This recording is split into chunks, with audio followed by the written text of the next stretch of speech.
नमस्कार दोस्तों।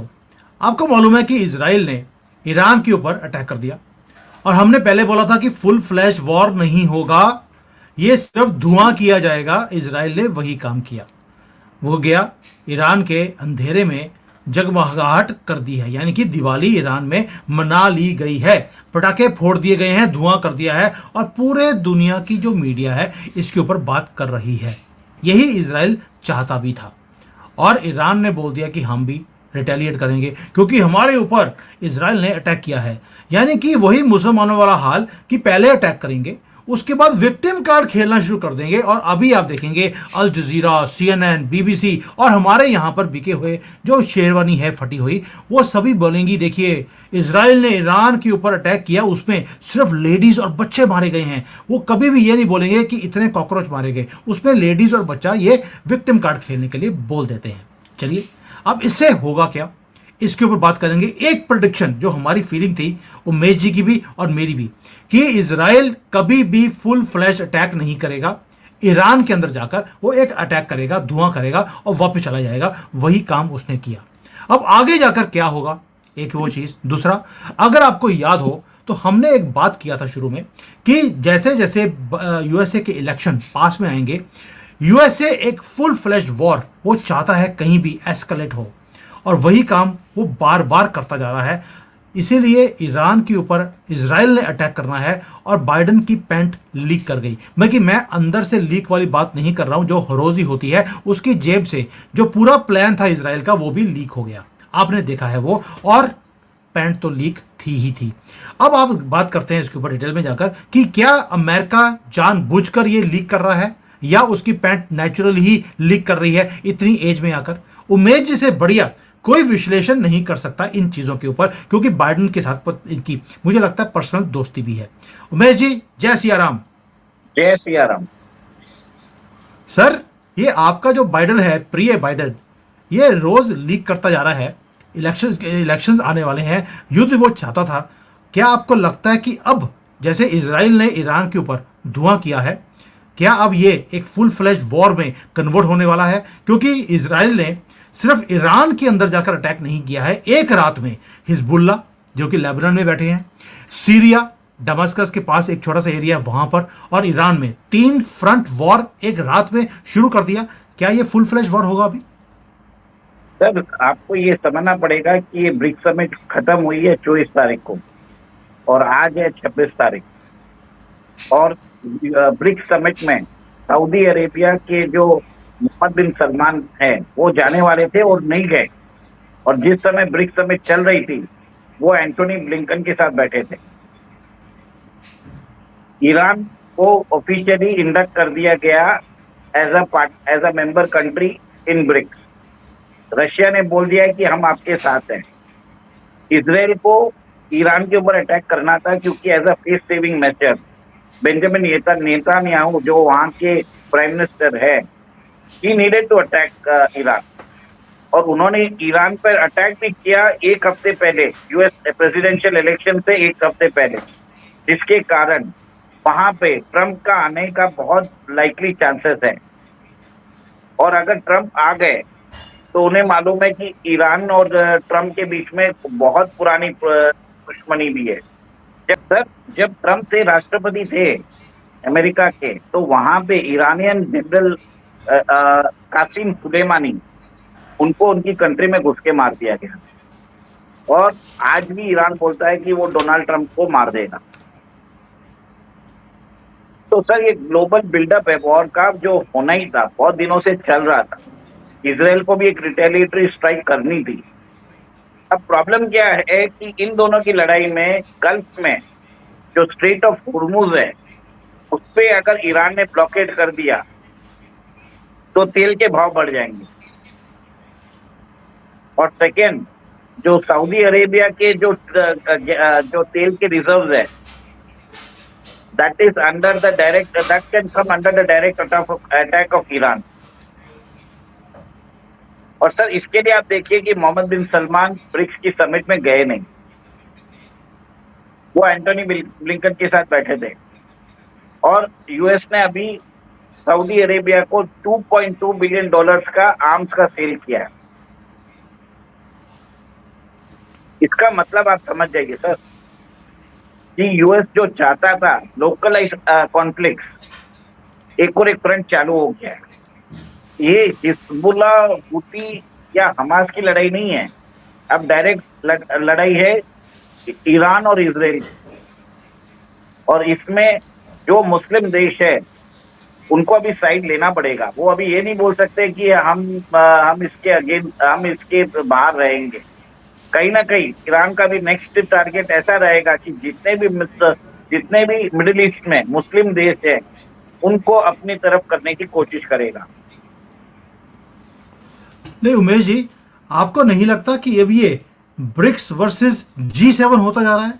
क्योंकि ब्रिक्स में जैसे हमने सऊदी अरेबिया को एंटर करने की कोशिश करी, ईरान को करवा लिया है, ब्रिक्स में अब 26% जो वर्ल्ड की जीडीपी है उसकी रिप्रेजेंटेशन आ गई है। वेस्ट इतनी जल्दी से अपनी दादागिरी को खत्म कर लेगा ऐसा पॉसिबल नहीं है, इसलिए ये सारे कॉन्फ्लिक्ट्स को बढ़ाया जा रहा है। सऊदी अरेबिया को हथियार भेज दिए, भारत और चाइना को भी एंगेज करने की कोशिश करी, भारत ने डी एस्केलेट करवा दिया चाइना के बॉर्डर को, वहां से चाइनीज पीछे हटना भी शुरू हो गए हैं। और हमारे जो मेजर जनरल हैं उन्होंने बोल दिया कि अरुणाचल से लेकर लद्दाख तक हर जगह पर चाइनीज पीछे हट रहे हैं। अमेरिका को यहाँ पर मुक्की खानी पड़ी है तो उन्होंने इसराइल और ईरान का स्यापा शुरू करवा दिया। सर देखिए, BRICS is just an economic forum, जबकि G7 जो कंट्रीज है वो एक कल्चरली अलाइंड है और उनके अंदर एक शेयर्ड वैल्यूज भी है, एक हार्मोनियस रिलेशनशिप भी है सबके बीच में। और उसके अंदर अगर अमेरिका अगर कहीं पे इन्वॉल्व होता है तो सारी उनकी जो फाइव आईज है, फ्रांस है, कनाडा है, everybody gets involve in that war. और यहाँ पे रशिया ने बोला है कि वो ईरान के साथ है, चाइना भी बोलेगा क्या कि वो ईरान के साथ है। लेट्स सी, इन दोनों के स्टेटमेंट्स बहुत महत्व रखा जाएगा, क्योंकि अभी ईरान और चाइना के बीच में बहुत अच्छी दोस्ती हो चुकी है। चाइना ईरान में 25 सालों तक $400 बिलियन इन्वेस्ट करने वाला है। वहां पे ऑयल रिफाइनरीज, इंफ्रास्ट्रक्चर, सब जगह इन्वेस्ट कर रहा है। रशिया और ईरान के बीच में एक बहुत बड़ा समझौता हो चुका है, जिसमें दोनों आपस में डिफेंस इक्विपमेंट्स एक दूसरे को एक्सपोर्ट कर रहे हैं। ईरान रशिया को यूक्रेन वॉर में उनके ड्रोन्स दे रहा है और रशिया ने प्रॉमिस किया है कि वो अपने एयर डिफेंस सिस्टम ईरान को देगा। तो सर एक बहुत बड़ा मिलिट्री कॉर्पोरेशन चल रहा है, जिसमें मोस्टली ब्रिक्स नहीं बोलूंगा, रशिया, चाइना और ईरान के बीच में होगा वर्सेस सऊदी अरेबिया, इजराइल और अमेरिका। और सर अगर आपको याद होगा मैंने एक वीडियो बनाया था इसके ऊपर कि जो चाइना है और रशिया है दोनों मिलकर एक अपना ही नेटो बनाने की कोशिश कर रहे हैं, उसके अंदर नॉर्थ कोरिया और ईरान को ये शामिल कर रहे हैं। यानी कि ये नेटो वाला सिस्टम ही है, क्योंकि नॉर्थ कोरिया को भी रशिया ने बोल दिया कि अगर तुम्हारे ऊपर किसी ने अटैक किया we will intervene into that. Iran को भी बोल दिया गया है। अब आपको लगता है कि अगर ईरान ने रिटेलिएट किया इसराइल के ऊपर तो अमेरिका इसराइल के साथ मिलकर दोबारा से रिटेलिएशन करेगा, इधर से रशिया और चाइना ये दोनों ईरान की हेल्प करने आएंगे। तो क्या ये एक बहुत बड़े कॉन्फ्लिक्ट की तरफ दुनिया नहीं चल रही है, या ये सिर्फ ऑप्टिक्स है? इसराइल ने अटैक करना था कर दिया, ईरान दोबारा से कुछ नहीं करेगा, चुप करके बैठ जाएगा। और भाई जो उनका सुलेमानी है, खुमैनी है, जो भी है, वो तो बुरके में आजकल छुप कर बैठा है कि कभी भी वो मारा जा सकता है। और नेतन्याहू ने तो अपना एक फोटो भी जाहिर कर दिया था जहां पर उन्होंने खुमैनी का जो कॉफिन का साइज है खुद नापा है कि कहीं उनको अंदर जाने में दिक्कत ना आ जाए। सर ये आगे जाके कॉन्फ्लिक्ट बढ़ेगा, क्योंकि अभी और ये कॉन्फ्लिक्ट इतना भी नहीं बढ़ेगा कि वर्ल्ड वॉर 3 हो जाए, पर उतना बढ़ेगा कि दोनों के वेपन सिस्टम दोनों रशिया के और यूनाइटेड स्टेट्स के बिकेंगे। रशिया अपने missile system, defence equipments Iran को देगा, अमेरिका अपने डिफेंस सिस्टम्स, वेपन्स इसराइल को देगा। ये लोग एक कंट्रोल्ड कॉन्फ्लिक्ट की तरफ जा रहे हैं, जिसमें Russia and America will hold the strings, ताकि उनके डिफेंस इक्विपमेंट्स बढ़ते जाएं। और सेकंड सर, एक समझ में आना चाहिए कि रशिया और अमेरिका और ईरान तीनों ऑयल प्रोड्यूसिंग नेशंस हैं, और ऐसे कंट्रोल्ड कॉन्फ्लिक्ट्स में जब तेल के दाम बढ़ते हैं तो तीनों की इकोनॉमी को फायदा है। नुकसान किसको है? हमें। और सर हमें नुकसान है जो ऑयल इंपोर्ट करते हैं। लेकिन उमेश जी, मुझे याद है आपने एक बार एक आर्टिकल लिखा था, और जिन्होंने आर्टिकल नहीं पढ़ा, आप इंडियन जो क्रॉनिकल इनका एक वेबसाइट है उसके ऊपर जाकर आप वो आर्टिकल को पढ़ सकते हैं। और सबने बोला ये कॉन्स्पिरेसी थ्योरी है। इन्होंने सबसे पहले लिखा था कुछ महीने पहले कि अमेरिका और रशिया मिलकर ये कॉन्फ्लिक्ट्स को चला रहे हैं। यूक्रेन का वॉर अमेरिका का चाइल्ड ब्रेम है, रशिया के साथ मिलकर। एंड आई वाज सरप्राइज, लोगों ने इसको कॉन्स्पिरेसी थ्योरी का नाम दिया था। लेकिन आज दिखता है कि आज अगर ये कॉन्फ्लिक्ट्स बढ़ रहे हैं मिडल ईस्ट में, अमेरिका रशिया मिलकर ये कॉन्फ्लिक्ट्स को बढ़ा रहा है। ये पहली बार किसी ने इस चीज़ को इस एंगल से देखा है कि अगर तेल के प्राइसेस बढ़ते हैं तो फ़ायदा किसको होता है? रशिया को, ईरान को, इधर सऊदी अरेबिया को और अमेरिका को, और पिसते हैं हम लोग। सर ये सारा जो कॉन्फ्लिक्ट है वो हमें दिखता है कि ये आहिस्ता आहिस्ता चलता रहेगा, ये वर्ल्ड वॉर की तरफ नहीं जाएगा। लेकिन आज ही पूरा इंडियन मीडिया वर्ल्ड वॉर 3 शुरू हो गया जी, जो पिछले 3 साल में शायद 30-40 बार तो वो ऑलरेडी डिक्लेयर कर चुके हैं। लेकिन ये बेशरम लोग एक बार भी आकर नहीं बोलते कि हम गलत हैं। लेकिन आपको नहीं लगता कि इसका इफेक्ट स्टॉक मार्केट के ऊपर भी होगा अभी, जैसे ये स्ट्राइक हुआ है?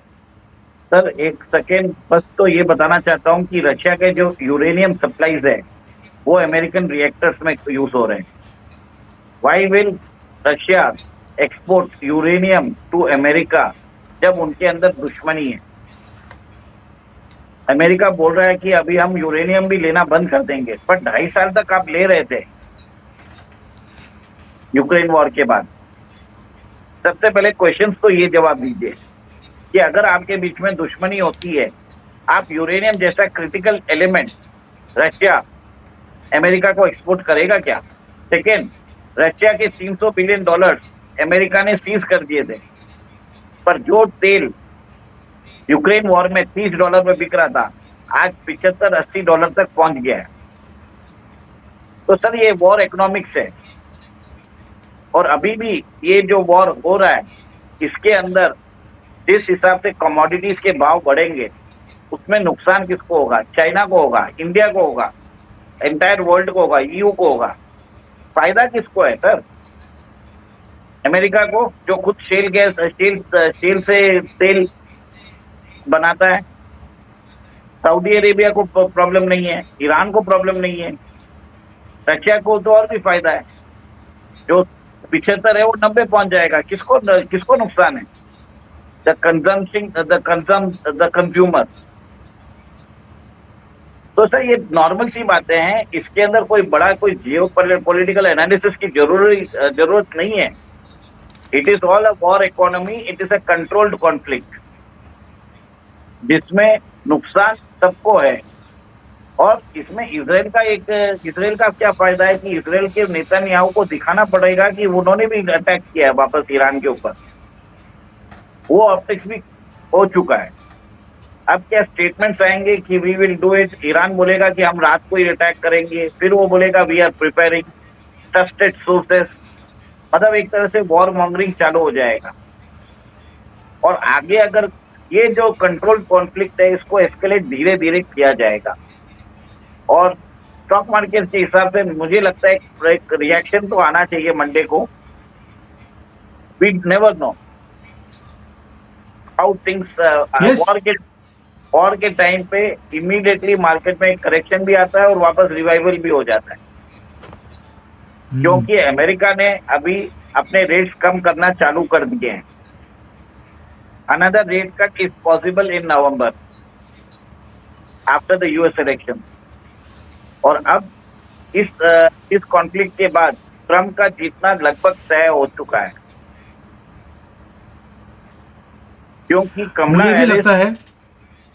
मुझे भी लगता है कि ट्रम्प के आने के चांसेस ज़्यादा हैं। वो हम शुरू से बोल रहे हैं, जबकि सभी बोल रहे थे कि कमला हैरिस ही आएगी। मुझे शुरू से था कि it will be Trump who is going to कम।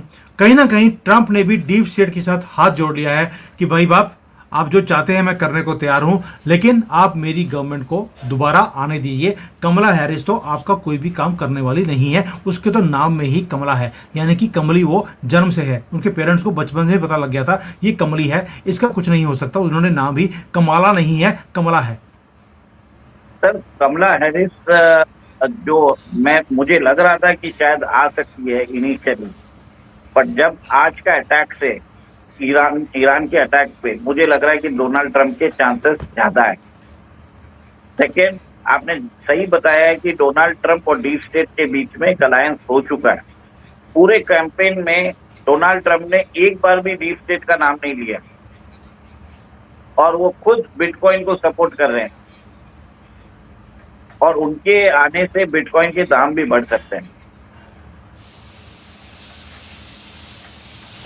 बिल्कुल सही है सर। एक बात की मुझे खुशी है, आपने मेरे साथ शर्त लगाई थी कि कमला हैरिस आएगी, मैंने बोला था कि ट्रंप आएगा, और हमारी कॉफ़ी के ऊपर शर्त लगी थी, एक कप ऑफ कॉफ़ी या आप पिलाएंगे या मैं पिलाऊंगा। मुझे लगता है आपने आज सरेंडर कर दिया है। आप भूल गए होंगे, लेकिन मैं शर्तों को भूलता नहीं हूं, तो एक कॉफ़ी तो बनती ही है मेरे साथ, वो आपको चाइना में आके पिलानी पड़ेगी। So this will be the costliest coffee which you offered to somebody. But Yes. now on the stock market, अगर आज ईरान रिटेलिएट करता है इजराइल के ऊपर, तो मुझे लगता है कि फिर एक स्टॉक मार्केट में उछाल या गिराव आपको दिखाई देगा। लेकिन अगर ईरान ने रिटेलिएट नहीं किया, तो आपको नहीं लगता कि इस अनसर्टेनिटी के अंदर कि कभी भी अटैक हो सकता है, तो स्टॉक मार्केट में इमीडिएटली करेक्शन की सिचुएशन आएगी? सर एक बार नीचे तो पक्का जाएगा ही, और सेकेंड है कि जैसे ही नीचे जाता है पुल बैक भी जल्दी आ जाता है। दैट मीन्स जो हमने पहले प्रेडिक्ट किया था कि जो अमेरिकन इलेक्शंस हैं, इससे पहले पहले स्टॉक मार्केट्स के अंदर गिरावट आनी शुरू होगी, वो हमने पहले ही बोल दिया था 2-3 महीने पहले कि these are the reasons why stock market is going to go down. अगर आप डे ट्रेडर हैं तो प्लीज अपने पैसे को मत खराब कीजिए, ये पैसा खराब होने वाला है। अगर आप इन्वेस्टर हैं तो लॉन्ग टर्म इन्वेस्टमेंट के ऊपर आप ध्यान दीजिए। वही काम हुआ, अमेरिका ने युद्ध शुरू करवाना था, जो हमने बोला था वो हो गया है। चाइना ने अपने यहाँ पर स्टिमुलस पैकेजेस देने शुरू कर दिए, which we had already told you. मैं 6 महीने से बोल रहा हूँ कि अमेरिकन इलेक्शन से पहले एक स्टिमुलस पैकेज दिया जाएगा चाइना की तरफ से, और जिसके कारण हमारी स्टॉक मार्केट नीचे आएगी। वो काम भी हो गया है। तीसरा, हमने बोला था कि Hyundai के शेयर्स में इन्वेस्ट मत कीजिए, वो नीचे गिरने वाले हैं, वो भी गिर गए हैं। तो कुछ ना कुछ चीजें हैं जो ऑलरेडी होती जा रही हैं, और आज तो उमेश जी ने सरेंडर भी कर दिया है कि ट्रंप ही आने वाला है, कमला हैरिस नहीं आएगी। तो ये कई चीजें ऐसी हैं जो डॉट्स को जोड़ते हैं तो आपको समझ आता है कि भाई क्या होने वाला है। अब आते हैं कि क्या वर्ल्ड वॉर शुरू होगा। उमेश जी ने बोल दिया वर्ल्ड वॉर नहीं होने वाला है। इंडियन मीडिया के अंदर दोबारा से वर्ल्ड वॉर की दोबारा से मुहिम शुरू हो गई है। दुकानदारी है भाई, ये व्यूज का मामला है। वर्ल्ड वॉर देखते ही सारे लोग वीडियोस देखने शुरू करते हैं, और टीआरपी का ये स्यापा है। सर अब इसके बाद आप देखेंगे कि इंडियन आर्म्स एक्सपोर्ट बढ़ेंगे। इंडिया एक्सपोर्ट कर रहा है आर्म्स अर्मेनिया को, इंडिया एक्सपोर्ट करेगा आर्म्स इसराइल को, India will export arms to Russia also. तो सर आप समझ जाइए, this is a war economy. क्योंकि अगर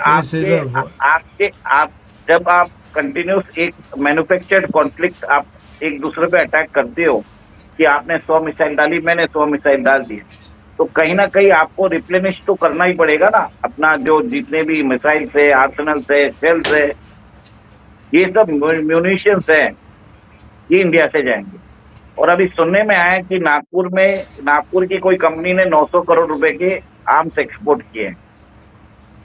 तो एक तरह से वॉर एक अपॉर्चुनिटी है जिसमें अमेरिका और रशिया अपने हाईटेक डिफेंस सिस्टम्स बेचेंगे, और इंडिया तो जैसे जो छोटे मोटे जो होते हैं आर्टिलरी सिस्टम्स है और मिसाइल्स के जो कलपुर्जे हैं, वो सब इन कंट्रीज को बेचेगी।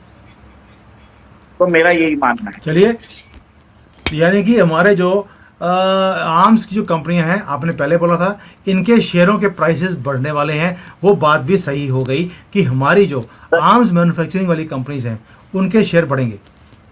सर वो तो देखिए 2025 में अगर एक फ्रंट खुल गया जो मुझे लग रहा है साउथ चाइना सी में एनी टाइम हो सकता है, इधर नॉर्थ कोरिया और साउथ कोरिया या चाइना या फिलीपाइन, अगर वो खुल गया तो आप समझ जाइए कि world is going towards a manufactured conflict which will actually have cascading effect, मतलब एक बहुत बुरा इफेक्ट होगा वर्ल्ड के सप्लाई रूट्स पे, जिसके कारण नेचुरल रिसोर्सेस के दाम बढ़ेंगे और उसमें फायदा होगा रशिया, अमेरिका, ईरान और सऊदी अरेबिया का। मेरा इतना ही मानना है कि आप समझ जाइए कि it is all over to choke the supply routes, और उस सप्लाई रूट्स जब चोक होती है, जो जिसके पास नेचुरल रिसोर्सेस है उसके बल्ले बल्ले हो जाते हैं। और बिल्कुल सर। जो लोग सोचते हैं कि चाइना एक सुपर पावर है, चाइना डिपेंडेंट है रशिया के ऊपर। रशिया ने चाइना को अपने ऊपर डिपेंडेंट कर दिया है, क्योंकि अब चाइना की लड़ाई खुल्लम खुल्ला वेस्ट के साथ हो चुकी है। अभी अमेरिका और ईयू ने, आपने भी बताया था कि 45% टैरिफ डाल दिए उनकी ईवी और सोलर व्हीकल्स पे। तो एक ट्रेड वॉर प्लस ये कमोडिटी वॉर प्लस कौन सा वॉर बता सकते हैं, I don't know, war economy जैसा एक शब्द है, आप इसको देख के ले सकते हैं बस, और इसमें सबको फायदा बिल्कुल ठीक है, वॉर इकोनॉमी है और इसमें कुछ भी वर्ल्ड वॉर वाला काम नहीं है, सिर्फ पैसे बनाने का धंधा है वॉर के थ्रू, और वही काम हो भी रहा है।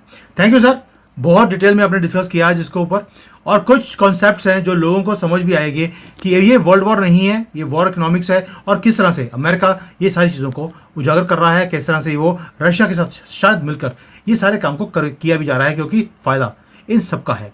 थैंक यू सर, जय हिंद, वंदे मातरम। जय हिंद, जय सिया राम।